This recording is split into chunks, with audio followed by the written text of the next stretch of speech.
শুভেচ্ছা জনাইছোঁ।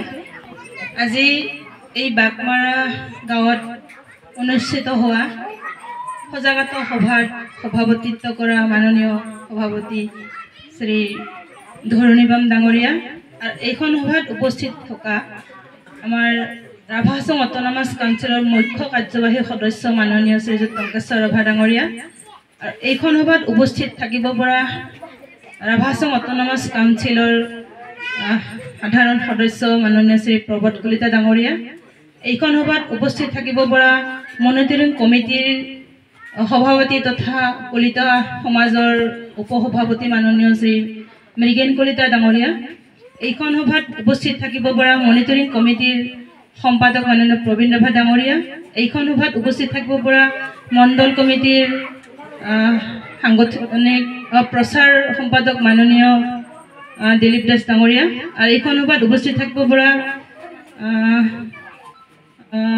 মণ্ডল কমিটিৰ সেক্ৰেটাৰী মাননীয় ফণীন্দ্ৰ ৰাভা ডাঙৰীয়া, এইখন সভাত উপস্থিত থাকিব পৰা আমাৰ দুধনৈ আঞ্চলিক ৰাভা ছাত্ৰ সন্থাৰ সভাপতি মাননীয় ভক্ত ৰাভা ডাঙৰীয়া, এইখন সভাত উপস্থিত থাকিব পৰা দুধনৈ আঞ্চলিক ৰাভা ছাত্ৰ সন্থাৰ সম্পাদক প্ৰমুখে তেওঁলোকৰ বিষয়ববীয়াসকল, এইখন সভাত উপস্থিত থাকিব পৰা আমাৰ দুধনৈ আঞ্চলিক ৰাভা মহিলা পৰিষদৰ সভানেত্ৰী মাননীয় ৰূপালী ৰাভা ডাঙৰীয়া, এইখন সভাত উপস্থিত থাকিব পৰা দুধনৈ আঞ্চলিক ৰাভা ছাত্ৰ সন্থাৰ সদস্য তথা আমাৰ দুধনৈ আঞ্চলিক ৰাভা মহিলা পৰিষদৰ সহকৰ্মী সংগ্ৰামী সতীৰ্থবৃন্দা, এইখন সভাত উপস্থিত থাকিব পৰা বাগমাৰা গাঁৱৰ জ্যেষ্ঠ সভাপতি সম্পাদক তথা আমাৰ মহিলা সভানেত্ৰী সম্পাদিকা প্ৰমুখ্যে আই মাতৃসকল, সকলোলৈ মোৰ ফালৰ পৰা শুভেচ্ছা জনাইছোঁ।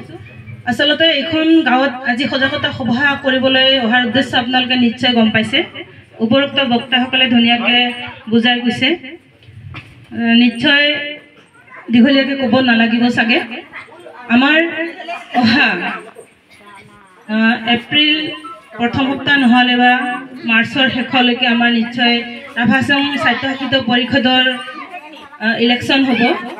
গতিকে আপোনালোকে নিশ্চয় জানে আমাৰ ৭ নং দুধনৈ দক্ষিণ দুধনৈ সমষ্টিৰ আমাৰ নিশ্চয় আপোনালোকৰ সন্মুখত আজি উপস্থিত আছে মাননীয় শ্ৰীযুত টংকেশ্বৰ ৰাভা ডাঙৰীয়া, তেওঁক আপোনালোকে নিশ্চয় ওচৰৰ পৰা পাইছে। আপোনালোকৰ দুখ বেদনা আপোনালোকৰ কিবা অভাৱ অভিযোগ হ'লে নিশ্চয় আপোনালোকে তৎক্ষণাৎ গৈ ছাৰৰ লগত মুখামুখিকৈ কথা ক'বলৈ আপোনালোকে সুবিধাখন পাইছে আৰু ছাৰৰ কাৰণে আজি এইখন গাঁৱত আজি ইমান ধুনীয়াকৈ মিটিং কৰিব পৰা এটা কমিউনিটি হল, ৰাস্তা পদূলি আৰু গাঁৱৰ কিছুমান সমস্যাবোৰ সমাধান কৰিবলৈ নিশ্চয় আপোনালোকে সুবিধাকণ পাইছে। গতিকে আপোনালোকে জানিব যে নিশ্চয় উপৰোক্ত বক্তাজনে কৈ গ'ল যে আমাৰ এইখন ইলেকশ্যনত নিশ্চয় ছাৰৰ অপজিট প্ৰাৰ্থী কংগ্ৰেছ প্ৰাৰ্থী নিশ্চয় থিয় দিব।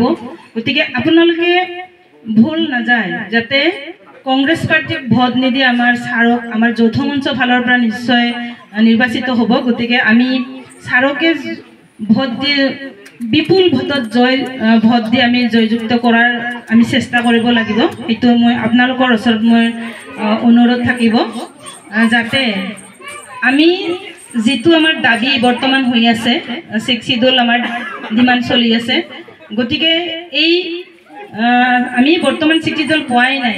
6 শিডিউল পাবলৈ হ'লে আমি বহুত সংগ্ৰাম কৰিব লাগিব আৰু সেই সংগ্ৰাম আমি পৰিপূৰ্ণ কৰিব লগা হ'লে যদিহে ছাৰৰ জগাত যদি বেলেগে আহে তেওঁ নিশ্চয় কৰিব নোৱাৰিব, ছাৰৰ অবিহনে একো কৰিব নোৱাৰে। গতিকে আমি ছাৰক বিপুল ভোটত জয়যুক্ত কৰি তেওঁক আমি পুনৰাই আমাৰ ৰাভা হাছং স্বায়ত্তশাসিত পৰিষদৰ আমি মুখ্য কাৰ্যবাহী সদস্য হিচাপে আমি পাবলৈ আমি সক্ষম হোৱাটো আমি চিন্তা কৰিব লাগিব আৰু তেওঁৰ দ্বাৰাইহে আমি উন্নতিৰ পথটো আমি দেখিবলৈ পাম আৰু 6 শিডিউল আমি এই ৰাভা হাছং স্বায়ত্তশাসিত পৰিষদত অনাৰটো আমাৰ সুবিধাকণ হ'ব। গতিকে তেওঁৰ বাহিৰে আমি কাৰো কথা আমি চিন্তা কৰিব নালাগিব। গতিকে আপোনালোকক মোৰ এটাই অনুৰোধ থাকিব যাতে আমি শিৱ ছাৰক অহা আহি থকা ইলেকশ্যনত তেওঁৰ যিটো চিন থাকিব তেওঁৰ নামতে আমি ভোটটো দি তেওঁক বিপুল ভোটত জয়যুক্ত কৰি আমি পুনৰাই তেওঁক আমি ৰাজশাসনত আমি বহাব পাৰোঁ,